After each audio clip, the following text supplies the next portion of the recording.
सुनो, ये जो पीछे बैठा है जो कॉफी पी रहा है, कॉफी, टोपी लगाया है, धोती पहना है, 3-4 गो स्वेटर पहना है, बांग्ला कुर्ता पहना है, अब मऊगन की तरफ मुँह से जाए, किसका क्या नाम है?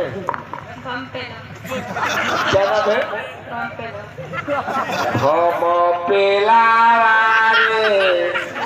ए भामा पेला कौन है करी? मौसा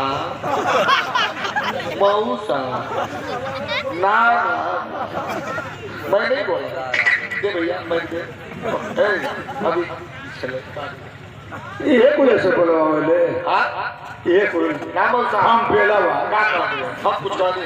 कहले कि जो पीछे बैठा हुआ है हाँ सर पर टोपी लगाए हुए जी, कई गो स्वेटर पहने हुए, मऊगा कटिंग का मोछ बनवाए हुए, बंगला कुर्ता पहने हुए, हम कहलिए कुछ ये ना कहलिए क्या कहलिए?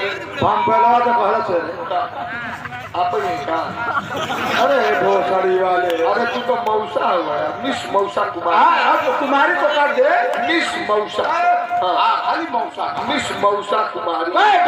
हाँ अली मौसा यानी नीचे के काटी ऊपर का काट दे। खाली बीच में हाँ मौसा स्टैंडर्ड स्टैंडर्ड तो हम ही हैं। सीधा कैसे